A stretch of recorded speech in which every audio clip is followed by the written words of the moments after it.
Hey guys, I'm Bruce, I'm a noob, and today we're going to be taking a look at Border Model's new Panzer IV F2 and G, and we're going to talk a little bit about what an F2 is, what a G is, how they may or may not be the same thing, and then we're going to take a look at the sprues, look at the instructions, and I'll give you my thoughts on the kit. I was really excited when I saw this coming out. I ordered it right away on pre-order and came in a couple weeks ago. So the Panzer IV, early war that we're familiar with, had the short L-24 7.5 centimeter gun, designed primarily to fire high explosive shells at soft targets, anti-tank guns, infantry emplacements, and that kind of thing. And the Germans knew that it was not primarily, it wasn't designed to be an anti-tank weapon. The Panzer III was supposed to be the primary anti-tank vehicle for the German army. So the war progressed, and 1941 they invaded Russia, and you had the first encounters with the KV-1, the KV-2, the T-34, all of which had very, very strong frontal armor. And so Germany became seized with upgunning their tanks to be able to cope with these new, more heavily armored tanks that the enemy had. Now, they had talked about adding a longer 75mm gun, or at least increasing the muzzle velocity of the 75mm gun much earlier. In fact, during the design phase of the Panzer IV back in 1935, they were aware of the super heavy French tanks like the Char II-C, and they were concerned about maybe upping the muzzle velocity a bit. But it wasn't until, again, they encountered the Soviet tanks in Russia that they really were seized with the idea of adding a longer high velocity gun to their tanks. So this is what came out of it. It was essentially a Panzer IV-F, and they slapped this L-43 long gun onto it. Really no other major changes from the F initially, and so that's why they came up with the term F2. So the old Panzer IV-F with the short gun became the F1. This became the F2. That lasted for a few months. In fact, March 42 is when this started production. In fact, one was made in March, so really it was April the production really kicked off. And then in July, the order came out that, this is a different enough tank that we're going to change the name and make it its own Ausf, its own model. So it became the G. So the order was that all long barrel Panzer IVs from now on will be called G. So when you hear people talk about F2 versus G, the order in July basically means that any long barrel Panzer IV at that point was a G. But you could also say that anything built between March and July essentially was an F2. So, you want to start a fight in a World War II group on Facebook, call something an F2 that isn't, or call an F2 a G, and some people are going to get all spun up about it. But just so you know, we're going to talk about kind of the different production windows for the Panzer IV G, and you'll get a better idea, I guess, of what you could call an F2 and maybe what you shouldn't. So if you care about that thing, and some people don't, so that's fine. So I'm going to now talk a little bit about Panzer IV G production and the different features that you would see at different points in production. And I'm not going to go into nauseating levels of detail, only because it's very complicated, and when you say what features should be on a tank in what period, the answer is it depends, because there were 3 different factories producing the Panzer IV by this point, starting with the F. You had Krupp, who had been producing Panzer IVs from the beginning, you had Vomag, and you had Nibelungenwerke. So as new features came out, each of the factories implemented the features at slightly different times. So you'll see different combinations of features and tanks produced at different dates with slightly different features based on the factory that produced them. So I'm not going to do the super deep dive into that, because the video would be about 4 hours long. But as we're talking about this kit, I am going to kind of try to characterize the major variants or sub-variants of the Panzer IV G and assign each of those kind of a time window. So if you're building this kit or another Panzer IV G kit, you get a feel for which features should be on the tank depending on what time period you're trying to represent. So let's get at it. Other types of German tanks, you'll see people talk about them in terms of initial, early, mid, late. I'm going to try to establish that same kind of framework for the Panzer IV. And again, there's lots of weird little overlap periods because of the factory differences. Again, not going to talk about that here, but let's establish some basic production windows, and then you'll have a better idea of what features you should be seeing on any tank at any given time. So starting with production in March 42 and going till July-ish, sometime in July, I'm going to call that the initial Panzer IV-G. And these are the tanks that you could accurately describe as an F2 because they were in production under the F2 name up until July. So what do we see on those? We see a ball muzzle brake. We see the old style cupola with the two-piece hatch. You can have either the vented tropical engine hatches or solid engine hatches still at this point. Those were not completely eliminated until a little bit later on. You're also going to see the no-tech light on the front left fender. They didn't install the Bosch headlights yet.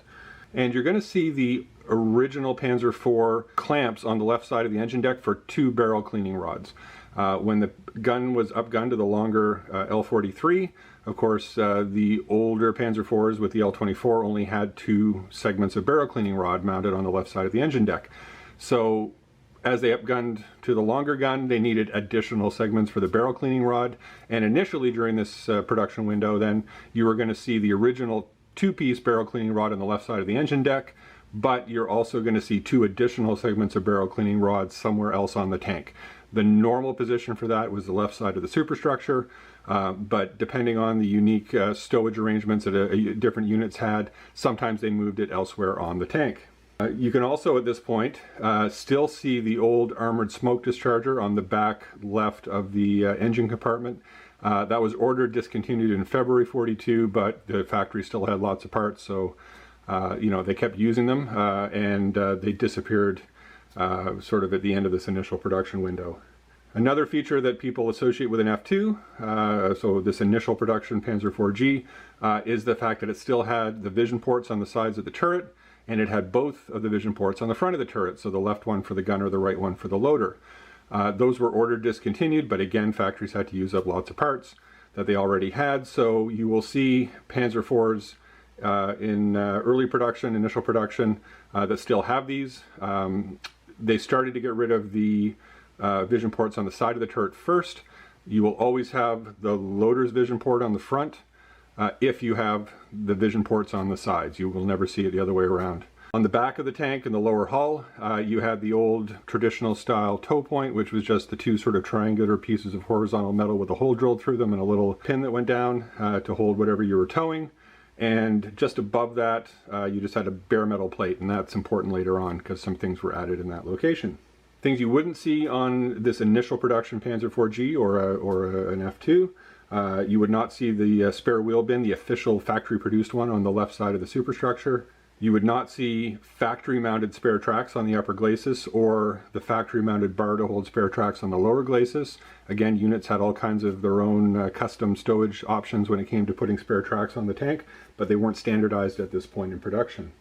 On the left side of the superstructure at the rear, the ladder that had been featured on Panzer IV since the beginning of production was often present still on the F2s or the initial Gs. Sometimes it got knocked off, sometimes units took it off because again they had unique stowage arrangements. So you could see it on there, but it wasn't always present in photos. During this initial G production window, the other thing that started to appear, and this was in May of 1942, was 30 millimeters of additional armor welded onto the front of the superstructure and onto the lower Glacis. The tank was built with 50 millimeters of armor, and they realized pretty quickly, again facing the more powerful Russian tanks, that 50 millimeters was not enough. So they started as a stopgap welding armor on in May. Now, that wasn't universally applied to all Panzer IV-Gs. In fact, it was only applied to 10 to 20% of production, depending on the month you're looking at. So check your reference photos. If there's a tank you're trying to replicate, look for the welded on armor or not, because it wasn't always there. And on the front of the superstructure, there was a little cutout in the armor above the driver's vision port, and that was for the 2 little holes for the driver's periscope, so the driver could continue to use that, and the welded armor didn't block the periscope. So now we're into July 1942, and we're going to enter what I'm calling the early production window. So we finished initial. We are now no longer calling our tank an F2 potentially. Now it is a G because that order has come out. What do we see on an early production G? Well, most importantly, you still see the ball muzzle brake that we had on the initial, the F2. A lot of people see a ball muzzle brake and they'll say, oh, it's an F2 because it has a ball muzzle brake. Well, no, these were continued in use after the official transition from the F2 designation to the G. So you can't rely on that solely as an identification of an F2 production period tank. On the upper Glacis now, we had the official factory-mounted brackets to hold 7 spare track links across the upper Glacis, and a bar installed on the lower Glacis to support additional spare track links there. We now see the addition of the factory-installed spare wheel bin on the left side of the superstructure. So that's for holding two spare road wheels. Again, some units would still have additional improvised road wheel mounts elsewhere on the tank, but the official factory one started with this early production window. We now see a complete move away from the use of solid engine hatches on the top of the engine deck, so now they were all the vented tropical style engine hatches. During this production window, we saw the armored smoke discharger on the back of the engine deck discontinued completely.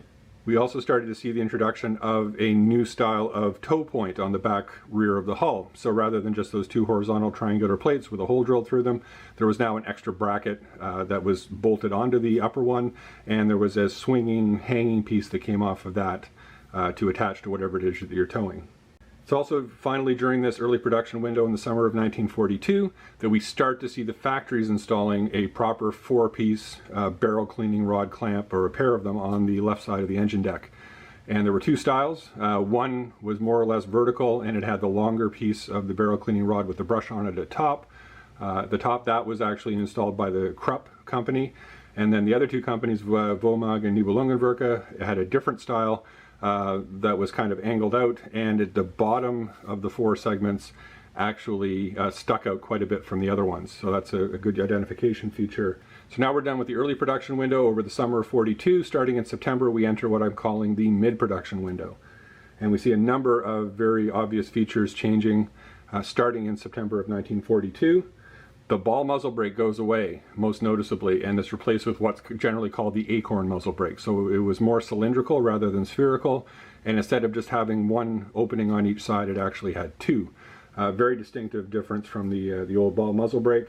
The no-tech light on the front left fender now starts to be replaced with the Bosch headlights, 1 on each fender, left and right. Not all the factories started this right away, and some tanks still were produced without the Bosch headlights well into the fall of 1942. Almost to the end of the year, but generally speaking, the Bosch headlights were being used starting in September. The hatches for the driver and the radio operator, up until this point, had a round swinging signal port that could flip open, and they could fire a flare pistol or put a flag out of it or whatever. Starting in September of 42, in this mid-production window now, those signal ports went away, and you just had a flat hatch for the driver and radio operator. And finally, starting in September of 42, we have the addition of 2 round ports on the lower rear hull right above the tow point. They, again, weren't all installed immediately as of September. They took some time for some of the factories to add them, but there were 2 of them. And the left-hand one opened up, and there was a port into the back of the engine compartment, and you could actually use kind of a blowtorch to heat the engine up under extreme cold weather conditions. This was called the Fuchs system, after Dr. Fuchs, F-U-C-H-S, who invented the system, and it helped the crews, obviously, in the Soviet Union in the winters and elsewhere, I guess, where it was really cold, to warm their engines up before trying to start them. On the right side there, above the tow point, there was another round port, and that one was actually an improved inertial starter system. So you have that sort of bent metal inertial starter handle on the fenders of most German tanks. You would insert it there and crank it, and it would get the engine started when it was cold. There was still the old original inertial starter system just below the muffler. It was kind of a tube that stuck out from the back of the hull. That stayed, but this new one was kind of a supplement to that, I guess, and it was an improved inertial starter system. So this mid-production window then, we're going from September, and really we get into kind of January of 43 before that window ends. There were 2 things that happened during that mid-production window. By about October now, we were seeing the pretty much complete elimination of the side vision ports on the turret and the loader's vision port on the front of the turret. All those old parts that the factories had stockpiled had been used up, and you really weren't seeing either of those anymore on Panzer IVGs. And then in November, we have the addition of an antenna deflector on the right side of the Recuperator. So it was like a bent L-shaped piece of metal. It attached to the right side about halfway up in the middle of the Recuperator housing at the front, and it bent back and was welded onto the right side of the mantlet. Now, again, a factory difference you'll see is that if the antenna deflector came straight back horizontally and welded onto the middle of the side of the mantlet, and that was a Nibelungenwerke production tank. Vomag and Krupp, for whatever reason, decided to bend it down slightly, and so it attached to the right side of the mantlet closer to the bottom edge. And that pretty much carries us right through the mid-production window, and then starting in kind of sometime in January of 43, we're into the really early part of what I call the late production window. And so during this window, we're going to see all kinds of things added to the Panzer IV. A lot of them are not represented by this kit, so we don't have to worry about them. The Schürzen, the up-armored turret roof, the up-armored cupola, not worried about that stuff. Really, it's the only feature in this kit that really you could say is in this kind of late production window at the beginning is the smoke dischargers. So on the sides of the turret, you've got the 3 tubes. Those fire out little smoke grenades, and they were used for a few months until they decided to discontinue them because they found out that enemy small arms fire could set them off, and suddenly your tank's engulfed in a big cloud of smoke and you can't see what's going on. The first factory to introduce these was Nibelungenwerke in January. So you will see Panzer IVs with the smoke dischargers and the old cupola with the 2-piece hatches, and those are Nibelungenwerke vehicles. This kit will not allow us to build a Vomag or Krupp tank with the smoke dischargers because Krupp waited until they up-armored the turret roof and the cupola to put them on, so that's not represented by this kit. And Vomag actually waited until they had the up-armored roof and cupola and the Schürzen installed before they put the smoke dischargers on. So if you want to use smoke dischargers on this kit, resign yourself to the fact that you should be building a Nibelungenwerke tank. So that's as far as this kit will take us. If you want to build something for the rest of the late production window, obviously Border Models' initial Panzer IV kit, the late G, is the one you want for that. So let's take a look at the sprues and we'll go from there. So first we're going to start with the F-Sprue, and there's 2 of them, which tells us that there's probably suspension components on it, and in fact, of course, there are. This is the same plastic that's in the Border late G and the F kit, so if you've already seen my review of the F kit, you can probably skip ahead a little bit, but for those of you that haven't, we're going to take a quick look. So we've got some bonus parts on this sprue, starting with some spare T-34 tracks. So if you're doing a Russian front kit, Panzer IV, then you can drape these all over to your heart's content. We've got some vision blocks, you can see there. We've got bogey covers and the leaf spring assemblies. And I'll say I'm very impressed, and I mentioned this in my F review, Border Models has done a really nice job, especially molding a lot of the fine filigree type parts. Like they're really crisp, they're really clean. Virtually no part lines available or visible, sorry, on any parts that I can tell without magnification. Got some jerry cans, which is great. Of course, we've got a bucket there, which everybody wants lots of buckets. Idler adjustment. And these are the welded idler wheels that we saw with the F. They came in at that point and carried on through G production. And actually made a comeback towards the end of the war. And we've got half of our road wheels here, and they do have Continental, very finely molded on there. I'm not sure if you can make that out, but these are really impressive. Again, Border's done a great job with the fine detail. So that's the F sprue. Next we've got the G sprue. The G sprue again appears in the late G and F kit as well. And again, we've got a lot of suspension components. So we've got the front of our road wheels, again with Continental embossed on them. Very nice job. We've got our return rollers. We've got the final drive housing armored cover, and that's really nicely done. They've got bolts going all the way around to the side, which is hard to do in injection molding without making them look very elongated. We've got our final drive armored cover, or housing there, sorry, rather. We've got our drive sprocket. Now this is something on the F that I didn't catch because it was very subtle, but I noticed in the middle of the hubcap here there's actually what looks like a grease nipple, and that threw me for a loop because there isn't a grease nipple in the center of a Panzer IV G hubcap. It turns out that it's either a little sprue gate or it's just a spot where some plastic kind of pulled away and stretched out as the mold was the mold was coming off the plastic. That needs to be taken off, but it's very small and it should be pretty straightforward. Now we've got our Lincoln length tracks. These are very nicely done. These are type 3A tracks. So they're the 38 centimeter without or 40 centimeter width the pins that were introduced starting with the Panzer IV F. And again, Border's done a very nice job with the detail. They've got hollow guide horns, which is great. very crisp, and a really nice job. You've got the little opening there on the edge of each track where the hammer stolon would go in, and again, very fine detail. Great job, border. So now we've got the E-Sprue, and this is a lot of sort of superstructure components, some add-on armor, and some tools. So you can see here we've got the upper Glacis plate. As I mentioned, the official factory mounts for the spare tracks were not added to these until what we're calling early production, so kind of July 43. But you can see border has some little locating marks for the factory installed track brackets. So those have to be shaved off if you want to do an F2, an initial G. But other than that, no problems, it's all good. This is the back of the hull. Now, we talked about the addition of the 2 round ports above the toe point. You can see here the Fuchs port is actually molded into the vehicle. So that's a September 42 or later production.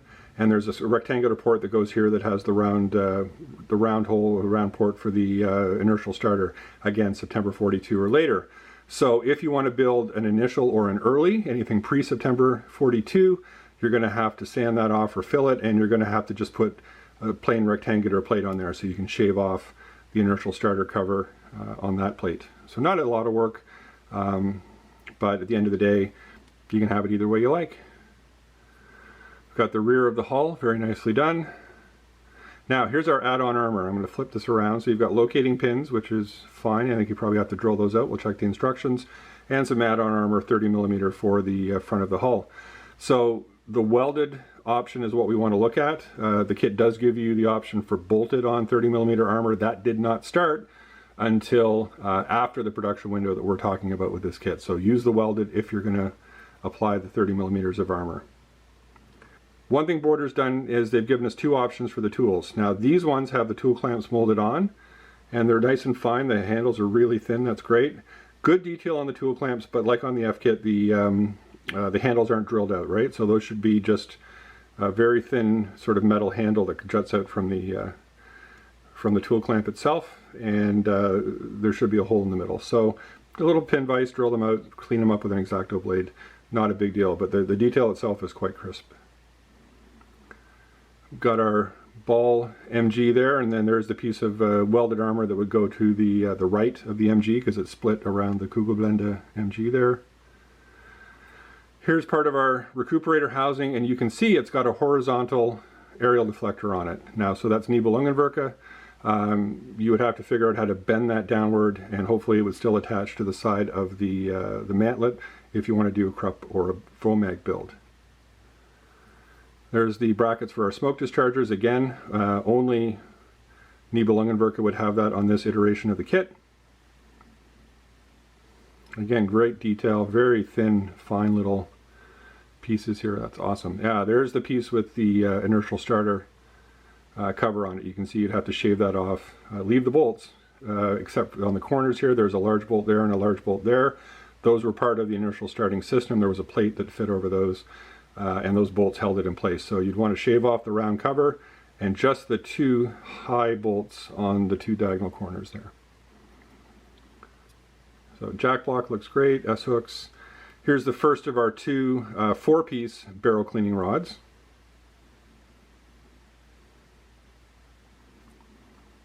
And then this, I believe this is the L48 gun. So this is the one that's from the late G kit. We're not going to use that obviously, because that wasn't introduced until after the window we're talking about here. So no, nice E-Sprue, good stuff.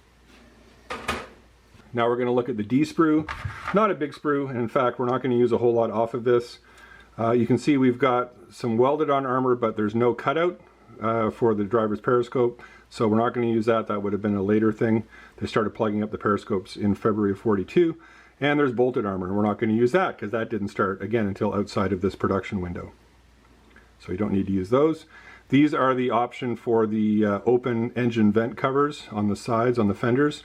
They give you PE, we'll see in a minute, if you want to have them closed, but if you want to have them open, you can just use the molded ones. And they're nice and thin, so I don't see why you'd have to use PE for those. And finally, the splash deflector ring for around the cupola. This was not something that would have been added during the production window we're talking about, so don't need that either. The turret bin, this is the one from the G and the F2 kit, sorry, the F1 kit. that has the little holes in the back if you're using the Scherzen. Of course, we have no Scherzen with this option, so we're not going to use that either. Now we're going to look at the E-Sprue. So first of all, we got our auxiliary muffler that goes to the left of the main muffler. You can see it's in two pieces, so you may have a seam to fill in sand a little bit. Straps look really nice, and once we put them on, we'll see if they extend all the way up to the hull like they would have on the real one. We've got our mud flaps front and back. Now we've got our main muffler here. You can see the ends, and what's one of the braces there for it. And again, two parts, so you're going to have to fill that and do a bit of sanding, but you know, not a big deal. Now we've got our jack, and they give us the option in this kit of tools without clamps, and that is amazing. I love that, because if you want to use aftermarket clamps, they do look a bit more realistic. You don't have to shave the plastic clamps off the molded ones. So you can see we've got our shovel, our wire cutters, there's our axe, our track tool, fire extinguisher, and so on. These all come without the clamps, which is great. We've got our tow hooks, idler adjuster, and here's our other 4-piece barrel cleaning rod. So again, there's two different variants with the long piece with the brush at the top or the bottom. That's fine. One of the, probably the only real thing about this kit I don't like is that, like the F kit, they don't give us barrel cleaning rods with two sections. As I mentioned, during that initial production window, or what you call the F2 production window, they still had the old 2-piece factory mounted cleaning rods on the left side of the engine deck. This kit does not give us that, and so you're either going to have to cut off the bottom two sections of cleaning rod there, or you're going to have to scavenge a 2-piece cleaning rod from another kit. So other than that, that's really the only major flaw I'd say with this kit in terms of the parts it gives you. But you know, that's not the end of the world, definitely. So now we're on to the E-Sprue, and you can see this is a lot of parts for the turret and the gun. So we've got muzzle brakes, we've got the barrel sleeve, the top of the stowage bin on the back of the turret, the other side of the recuperator, our gun breech. You can see here we've got our turret side hatches right there, and they're nicely done. Some good interior detail. This is the L48 gun. So on the previous sprue there we saw what I called the L48. That was actually the L43. We're not going to use this, obviously. It's the right size. Good stuff. We've got our mantlet. We've got the front of the turret. Now this is the version that only has the gunner's vision port on it. So this would be, you know, you could see this as early as the kind of summer of 42, that early production window. And certainly once we're into the mid-production window, this is what you're more likely to see by far, and certainly by October they were pretty much gone. So if you want to do that kind of mid or late one, or initial late one, do this. But we'll see in a second, you still get the other turret front as well. Bottom of the turret, very nice. And this now, this is the up armored cupola, so we are not going to use this or the 1-piece hatch for this kit at all. Those are from the old late G kit, so don't need those. E-Sprue, so these are our fenders. Border model has given us some molded attachment points for a lot of the tools. That's okay, it makes it easy. It does take away some flexibility, because some units definitely did change things around a little bit, and they had different arrangements of tools. But this will give you a pretty safe generic tool layout. And the anti-skid on these is really, really nice, I gotta say. Very nicely molded. You can see we still have the support brackets for the Scherzen on the sides of the hull, left over from the late G kit, so of course those will have to be trimmed off. And we've got anti-skid on the bottom too, which is great. Good job, Border. So now we're on to the E-Sprue. We'll take a look at that. We've got a superstructure front here, but you can see it's a really thick single piece. So this would be the 80mm single piece frontal armor for the superstructure. And so that was not really a thing on the Gs.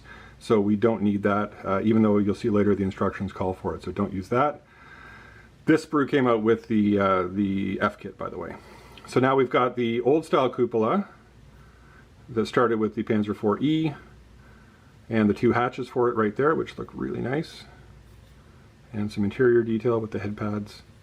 And very importantly now, besides the vision ports, we have the two halves, two sides of the turret, and you can see those here and here. One side has the vision port in it and the other side doesn't. So this is fantastic for this kit because it gives you a lot of flexibility, because you would see either option in a G in that kind of initial through mid production window. By that kind of October 42 period now, partway through the mid, you'd see more likely the solid without the vision ports. But having the flexibility to do either one gives you the ability to find a picture of a Panzer IV G you want and try to replicate that accurately. So that's really nice. And here's our turret bin. This is the version that doesn't have the holes for the Schertzen in it. So this is the one you're going to use on this kit. Great stuff. This is the other sprue that was introduced in the F kit. This is the E-Sprue, and you can see we've got a couple of really important things if we want to build a Panzer IV G from different production windows. Besides some very nicely molded small parts, the little armored cover for the vision ports on the front, the gun sleeve, our no-tech light, we've got a turret front that has both vision ports on it. So the gunner on the left, the loader on the right. So again, if you're going to use the vision ports on the side of the turret, you definitely need to have this version of the turret front.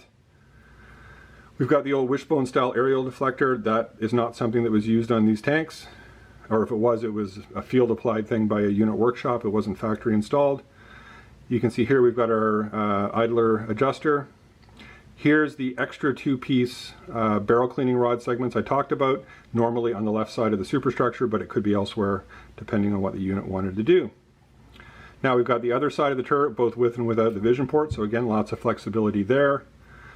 These are the driver and radio operator hatches, and these have the signal port openings in them. So again, up to the end of the early production window, so the end of the summer of 42, you can use these, and a few may have slipped through production after that, but generally speaking, when you enter the mid-production period, you're not going to have those.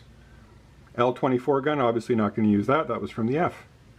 But some very nice, very, very nice molding. Very, very fine little detail parts. There's our headlights with the little cables on them. So while the E-Sprue did start with the Panzer IV F kit, Borders decided to lop off some of the parts that aren't needed for this kit. This is where we had the parts for the Vorpanzer on the front of the superstructure and the front of the turret. Of course, we don't need those, so no loss, but same plastic, just a bit less of it. That, again, stuff we don't need, so that's no problem. Finally, the E-Sprue, and this came in a bag broken up like this. Again, this was from the late G and the F kit, and they've lopped off essentially all the stuff down here that had all the Schertzen parts, because we don't need Schertzen for this kit either. We've got the antenna cradle, and finally the superstructure top. Now this is really nicely done. They've got a lot of the parts already molded on. The hatches are molded in, so you don't have the option of opening them, but most people don't. The only downside, again, is during that initial G or F2 production window, you could still see the solid version of the engine hatches. So here we have the vented tropical versions, so you kind of have lost that option unless you want to shave off the detail and put in some plastic card and fill it and all that. That's about the only other drawback to this kit, I guess. I talked about the lack of a two-piece barrel cleaning rod clamp. This is probably the only other one. So the by now familiar Border Panzer IV hull tub. This is a great little piece of molding. They've got the superstructure sides and the engine louvers all molded onto one piece with all of the mounting points for the bogies, the points for the return rollers. Just a very impressive piece of slide molding.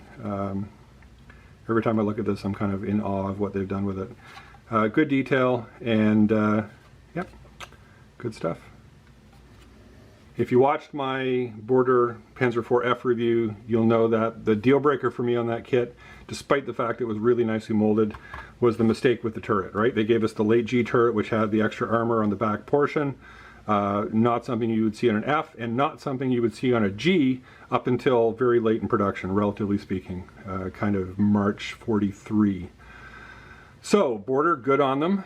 They acknowledged the mistake and they took immediate measures to correct it. So I've heard now that new boxings of the Panzer IV F kit are going out with a correct turret, and they've actually made replacement turrets available. Now I've ordered a box of 10 because they don't have a really strong distribution network in Canada.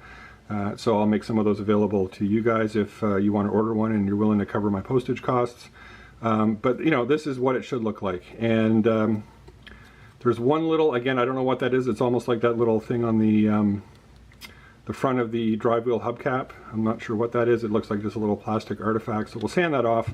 The only thing you would have to do to this turret top, turret shell, if you were going to do the like F2 version with the loader's vision port in the front, is that you're missing the 4 little sunken screw holes here that you see on the other side. That was for the bracket that actually attached the hinge for that vision port, so you'd have to drill 4 little sunken screw heads there. Other than that, this is awesome, much improved over what they gave us initially with the F-kit, so good job, Border. A lot of companies wouldn't have bothered fixing their mistakes. You guys stepped up and have done a great job, so good stuff. Thankfully, unlike Dragon, Border gives us copper cable for the tow cable, so that's great. Bends much easier than the steel stuff Dragon gives us. And they've included a metal gun barrel, so that's really nice. One problem is that it's an L48 gun barrel. It's not the shorter L43 that we saw on the Panzer IV from initial through mid-production windows. So again, it wasn't until March or April of 43 that they added the L48 to the Panzer IV, and so we can't use this nice metal gun barrel on the kit, but the good news is now we have an extra L48 gun barrel for the spares bin, and we can use that on another kit, so no harm, no foul. Looking at the decal sheets, they're actually quite nice looking. There's a very, very thin carrier film from what I can see. Decals are all in register. And there's a bit of film, you know, like around here, the 242, you can see between the numbers there's a bit. You could get in with the X-Acto knife and shave that out, no problem. But yeah, very good quality decals in register and everything else. We'll talk about the marking options when we get to the instructions. And finally, as a bonus, if you ordered an early boxing of this, they give us a Liebstandarte Kharkov 43 set of markings as well. So that's a bit of a bonus. So, now we're going to take a look at the instructions. Typical sprue map on the front. As I mentioned previously when we were looking at the individual sprues, basically all of this plastic is in the F kit, except for, of course, the proper turret for the F and the G. So everything else is basically identical, and except, of course, on sprues like this one, in this one, they've actually shaved off parts that we don't need, and I'm not worried about that. Don't need more of that stuff in the spares bin. So we start off with a little historical overview. And now we get into assembly. So they start off, and I love this on the other kits, they get you doing the accessories first. So we've got like a spare road wheel with no rubber, our bucket, our jerry cans, our Russian tank tracks if we want to use those. And that's great, kind of I guess a low stress way to get into the kit. We then start attaching our louver covers to the one-piece hull tub. And if you're going to have them closed, they recommend you use the PE ones. If you want them open, then they recommend the plastic ones. Now those rest on the fenders, so you probably won't be attaching those until you've got your fenders on, but don't forget, obviously. And we're going to put our vision ports on the sides of the superstructure in step 3. On to step 4, more vision ports on the sides. We've got our jack block and our brake vent cover. And here we run into the problem, right? If you're doing the initial or some earlies, you would want a 2-piece barrel cleaning rod here, not one of the 4-piece ones they give you. Again, you can adapt and overcome and trim off a few of the lengths. Not the end of the world, but it would be nice to have had a 2-piece one there. Now step 5, and we're putting the bump stops onto the brackets, and of course the actual brackets for these are molded onto the hull side, so pretty straightforward. And we're going to put our tow hooks on the back of the sides. Step 6 now, our final drives and armored covers, and our return rollers are going on. You may want to leave the return rollers off, paint them separately, and then put them on later. That's entirely up to you. Step 7 now, and we're looking at assembling our bogies and putting on our road wheels. Now, like with the F kit, you got to be careful here because these two drawings are actually reversed. When you're doing a Panzer IV bogie assembly, the end with the square sort of profile to it, that's the sort of the end of all the leaf springs. That needs to face the front of the tank. So they have it correct here on the actual part where they show you to put it on, but they're reversed here on the sub-assembly instructions, so just be careful of that. So now on to step 8.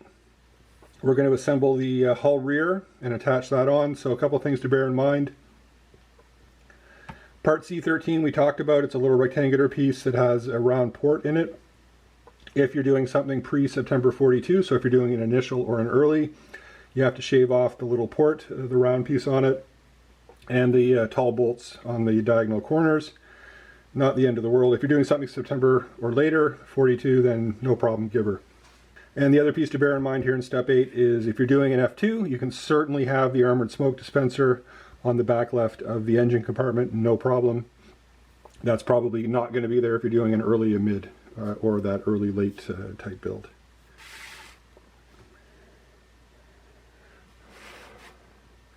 So now we're on to step 9. We're assembling our drive wheels. Remember to shave off that little stub, the little nub in the middle of the hubcap. And our idler wheels, those go on, and then one of our toe points assembles onto the back of the hull. Now we're on to step 10. We're finishing off the lower hull at the back, and you can see this is that little extra piece I talked about with regard to the toe point. So if you're doing the initial or probably some of the earlies through that summer 42 period, you want to shave that off. But then as you move through summer 42 and certainly into the mid production window, you can leave that on, and then there's a little hanging piece that goes on to the eye there. So now we're going to start putting tools on the fenders in step 11, no problem. A couple of things here that confuse the heck out of me though. You can see they give you the option of either the Bosch headlights or the no-tech light. Remember, if you're doing an initial or an early, you want the no-tech light on the left fender. If you're doing the mid or that early late, then you want to put the Bosch lights on both fenders. Okay, so not a problem there. There's a no-tech light there. They kind of flip the views around too, which I found a bit confusing. So take your time and figure out what you're doing there. The other piece that I found very confusing here was they recommend for an F2, so this would be an initial G, that you for some reason are putting a shovel on the front of the right fender, and that's not where the shovel went. You had an axe there, you had your inertial starter crank. The shovel goes under the aerial deflector on the right side of the superstructure. So ignore that. I don't know what they were trying to say there, but no problem. If you're doing a Nibelungenwerke vehicle as well, starting in the early production window, summer 42, you want to reverse your idler adjuster and your long crowbar. So the idler adjuster normally is on the right rear fender, long crowbar on the left rear fender. For Nibelungenwerke summer 42, flip them around. The other thing I found very confusing here is they have you put a second idler adjuster in the middle of the left fender, and that did not go there, at least unless it was a unit specific thing. But this tells you then you should have two idler adjusters, and of course we know that's not the case. So right rear fender is the normal position for the idler adjuster, or left rear fender if it's Nibelungenwerke. Everything else looks good though. We've got short crowbar, our idler wrenches, our wire cutters, the jack, 3 spare track links. The rest of it looks really solid. Now we're putting our fenders on the lower hull in step 12. Having these superstructure sides molded on will make this a breeze compared to having, you know, individual vertical pieces that you have to get on there and have the fenders on there and try to balance it all out. That's a really nice system. I do like it. One thing to bear in mind too and watch out for in the drawings, after you put the barrel cleaning rods on, for some reason the artist has included brushes on both the upper and bottom segments. So obviously that's not the case. You'd have one or the other.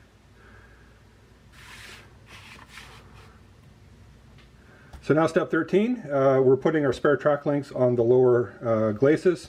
Remember that this type of bracket was factory installed starting in the early production window, so kind of that July 42 period. If you're doing an F2, you wouldn't have this style. You might have, you know, track links hanging between the two toe points or other sort of unit specific arrangements, but you wouldn't have that. Be careful here because, as we talked about, there was no bolted armor on any G that this kit makes. That started after the tank production that this kit represents, so don't use the bolted. If you want to use add-on armor, use the welded. But again, that was kind of 10, 15, 20% of production in any given month. So look at your photos, see if you can see that that's there or not if you're trying to reproduce a specific tank.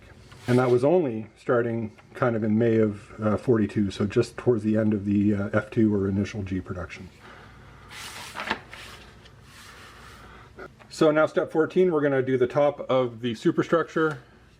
And you can see we've got a choice of hatches for the driver and radio operator. We talked about that signal port disappearing kind of in the September 42 period. So if you're doing an F2 or initial G or an early G through the summer of 42, this is the version you want to use. If you're going to do one from September 42 or later, so that mid or early late type, use the type without the signal ports. And now you can see we're mounting the top of the superstructure onto the superstructure itself, onto the hull and everything else, so good stuff there. Again, this is something having those molded superstructure sides will really facilitate, because you'd be more likely to get a good fit unless the hull tub is warped, but I haven't seen any indication of that so far. Good stuff. So now some sub-assemblies for step 15. So we've got our upper glacis. I talked about the molded on little guides for the factory spare track brackets. Take those off if you're doing an F2 initial G, otherwise you can leave them on. Put on our transmission hatches there. And here's where we would put on those spare tracks with some nice little either PE or plastic parts. So they give you the option there, that's nice. So now we're going to put the upper glacis onto the hull itself. There's a little piece called K42 that looks like it fits into that little gap. I think the gap is probably something to do with the thicker superstructure front armor. So you just got to plug that little bit. Hopefully there won't be a seam, and if so, just a bit of filling and sanding, whatever, not a big deal. Now, the front of the superstructure. We talked about how we do not want to use the thicker 80mm piece, that's P1. In fact, we want to use the thinner version, which is right here. That's E2. Yep. So we want to use E2. And if you want to put the add-on armor, you want to use the welded version with the cutout. So you can see here we've got 3 different versions. So you've got D2, which is the welded version without the cutout, and D1, the bolted version without the cutout. Don't use those on this production window of tank. You want to use the welded with the cutout in it, and then the second piece that goes on the other side of the MG. Again, 10 to 20% per month had that on it, a lot didn't, so check your reference photos. Here's the ladder, so if you're doing that initial G or F2, you could have that on there. Again, check your photos because those got taken off or ripped off of the tank a lot. T34 tracks if you want to put them on. Now, link and length tracks. So these again look really nicely done. We're doing our return rollers here, although I thought we did them earlier, not a big deal. One thing to think about, because they were known for this, if you're building a Nibelungenwerke Panzer IV G, put the tracks on backwards, because they did that in the factory. It wasn't just some weird random thing that happened in the field. If you see a picture of a Panzer IV G with reverse tracks, Nibelungenwerke, for whatever reason, did it deliberately. So very common to actually see them on Panzer IV Gs, and if so, then odds are it was a Nibelungenwerke vehicle. So now step 17, we're going to start putting stuff on the tank, on the hull, just some extra little bits. We've got our mud guards on the back, and now we've got the choice of either our spare wheel bin with the 2 angled sides on the left side of the superstructure if you're doing kind of the early, mid, or early late versions, or if you're doing the F2 or initial G version, this is where your 2-piece barrel cleaning rod section would go here. Now, if you're putting that on, obviously you wouldn't have a 4-piece, 4-segment barrel cleaning rod clamp over here on the left side of the superstructure, so you don't want 6 pieces of barrel cleaning rod basically, right? Only 4, and how you arrange it is entirely up to you. Step 18 now, so we're putting on our antenna trough, and here you can see the proper location of the shovel underneath the trough on the right side of the superstructure. Again, our other mud flap with our little spring. Now, the turret. Awesome, proper turret. Telling us to trim off a couple little pieces there, not a big deal. We have our choice. Do we want the side vision ports or no side vision ports? Right, so initial, you're probably going to have the side vision ports. Early, you're more likely than not probably to have the side vision ports, and then once you get into the mid and early late period, you're more likely to have the lack of vision ports on the sides of the turret. Remember, if you use the side vision ports, you have to have the loader's port on the front of the turret, and we'll see that piece in a minute. Putting on our vision blocks, and on the other side there. And now we've got all our little bits on the turret, our ventilator cover, our signal port, handles, and so on. So good stuff there. So again, mounting our side doors, our rain guards, and again our vision ports if we're doing the side vision ports on the turret. Same on the other side. We've got our lifting hooks going on, our little pistol ports on the rear going on there, and our turret bin. And remember to use the one they give you that doesn't have the little holes in the back for the shirts in. Use the one with the solid back. Now the gun. So remember, don't use the metal barrel, it's too long. Make sure you use the L43 gun, the shorter of the two long guns that you get with this kit. There's all kinds of optional stuff here, and it gets a bit confusing. Basically, you're going to use the ball muzzle brake for initial or early, and you're going to use the Acorn muzzle brake for mid and the later ones. We're putting our breech together with our recoil guard there. That's good stuff. Our cupola, make sure you don't use the up armored cupola. Make sure you only use the one with the two-piece hatch. And now finally, our turret front. And you have the option of using, as I said, the one with two vision ports on the front, or the one with just the gunner's vision port on the left. And if you use the vision port with two holes, you could or don't have to, it's up to you. You have the side vision ports on the turret, but if you use the side vision ports on the turret, you have to use the turret front with two vision ports. I know it's complicated, but that's the way it was. So now we're putting the turret on the tank. And lastly, if you're doing that kind of January into February production Nibelungenwerke vehicle, you can put the smoke dispensers on. Otherwise, you're going to have to get into something with a different turret, with the up armored roof, the different cupola, the up armored cupola, if you wanted to do the Krupp version, and you need shirts, and if you want to do Vomeg, so there's no point. Get the late G kit. So that's that.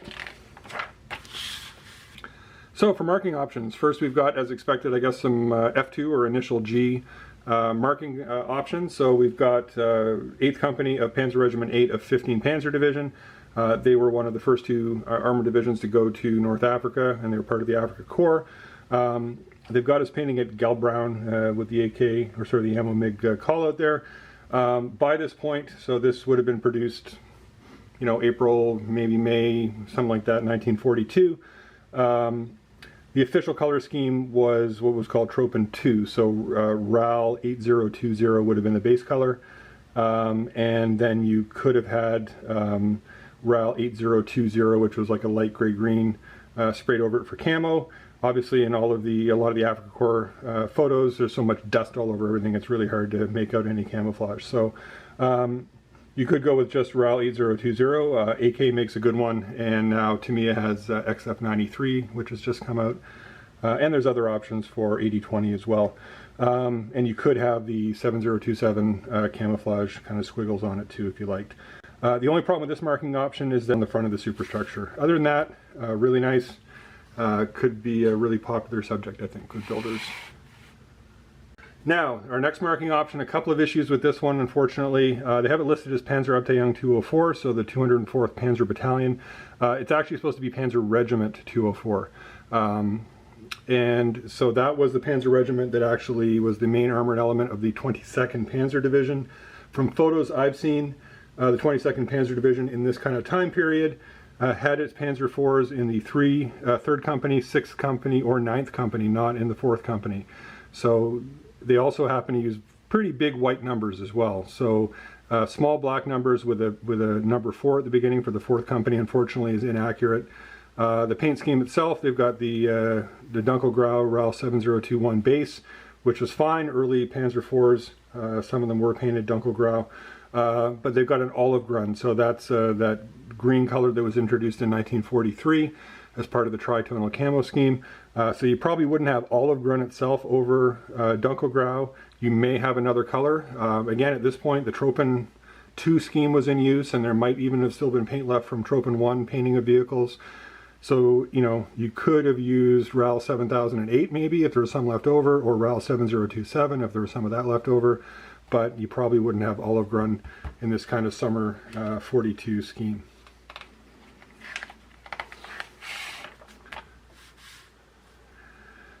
Our third marking option, Panzer Regiment 36. So that was part of 14 Panzer Division. So there's a very, very famous series of official German color photographs taken from the summer of 42. This is one of the units that fought at Stalingrad and was wiped out there, 14th Panzer Division. And if you've seen the photos, you'll know that the original ones, because of the type of film they used back then, has a really strong blue color cast to it, and it's very washed out, the color. So people have color corrected them and updated them.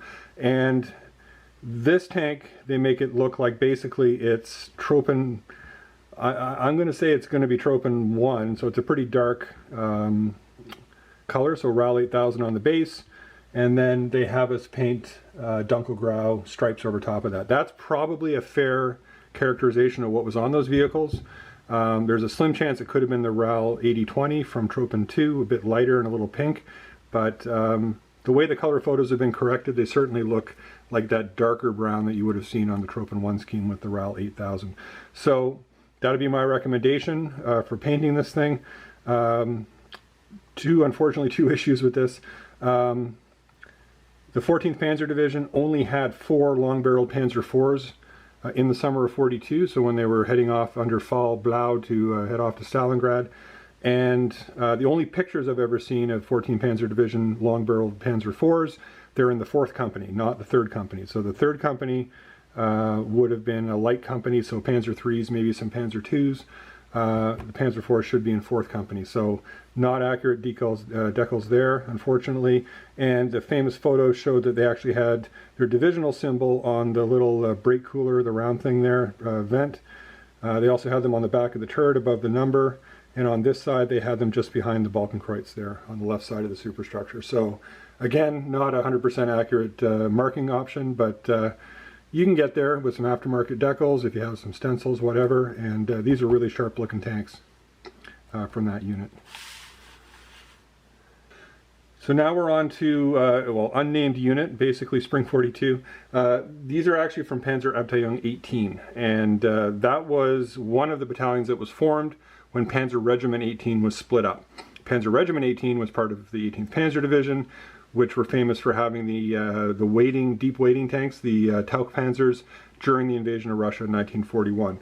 So the unit was split up, and one of the resulting battalions was Panzerabteilung 18. They've got this cool sort of marking here with a knight and a sword. The turret numbers look accurate. The callouts for the colors actually tell us to paint this Dunkelgelb. So that's RAL 7028. That was not in use until, well, basically early in 1943 as part of the tricolor scheme. So unless this tank was repainted then, it wouldn't be Dunkelgelb. I would suggest it's probably most likely going to be RAL 8020. You can see it's got the Acorn muzzle brakes, so we're into the fall of 42 or later. Very likely RAL 8020. And I've seen pictures of this with no extra camouflage applied, so that is accurate.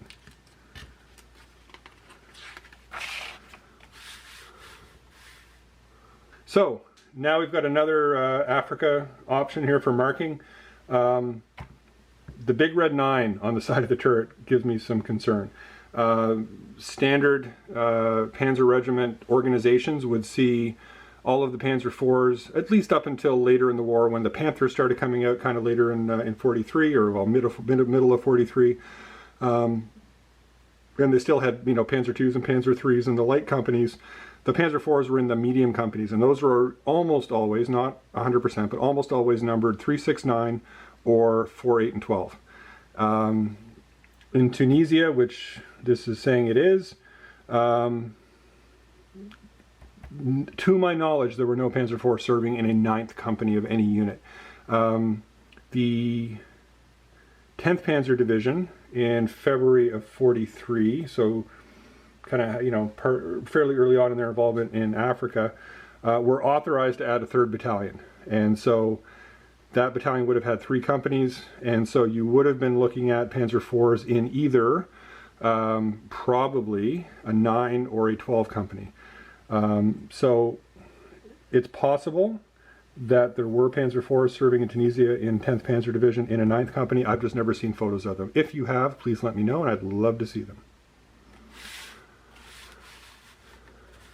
So now our final marking option, we're from Liebstandarte Adolf Hitler, and this is consistent with either just before or during the Battle of Kharkov. Kharkov, they probably would have had whitewash on it, obviously. They're giving us, again, Dunkelgelb. Probably not. Certainly not if it was pre-Battle of Kharkov, which was, what, February or March, 43?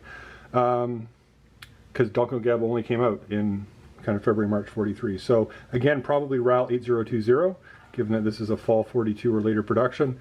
And they have us putting Dunkelgrau stripes on it. Possible.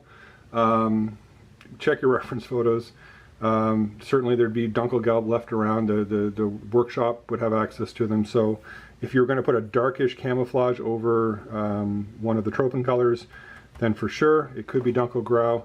I would say more likely it's going to be RAL 7027, which was the other official part of the Tropen 2 color scheme, kind of that light green gray.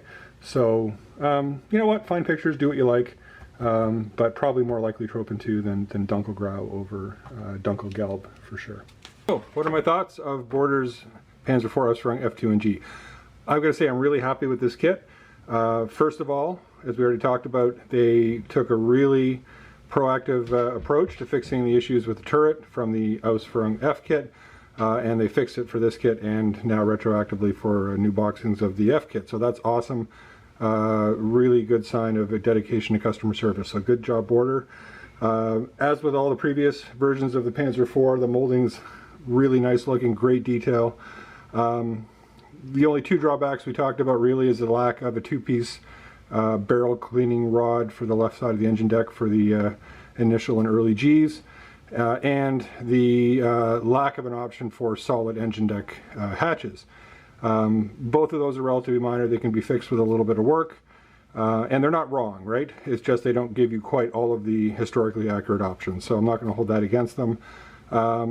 Yeah, I'm really happy with this kit. I'm really excited. You can build with one kit any Panzer IV G from March of 1942 right through to January of 1943. So that's, what's that? I mean, that's 10 months worth of production with all the different variables that you might run into in one kit. Dragon has, what, 3 kits that represent that kind of range of production, or 2 anyway, and Border gives it to you in one kit. So as long as you know which parts to mix and match to represent a certain production window, you can come up with a really spanking kit here. The marking options, again, some issues. This has been a consistent problem with the Border kits. There's always been 1 or 2 marking options that aren't quite accurate or don't seem to be accurate anyway. So there's stuff there you can make it look nice, and if you really want to, you can use stencils, you can use a aftermarket decals, whatever you like, and, or get decals from another kit and come up with a really, really sharp looking tank. I'm going to build this next and do a build review afterwards, because I haven't built any of my Border or Panzer IVs yet, and I'll give you guys my thoughts on how the build process went. So for now, I'm Bruce, I'm a noob. Please consider clicking like and clicking subscribe. Thanks for watching, and we'll talk to you later. Bye.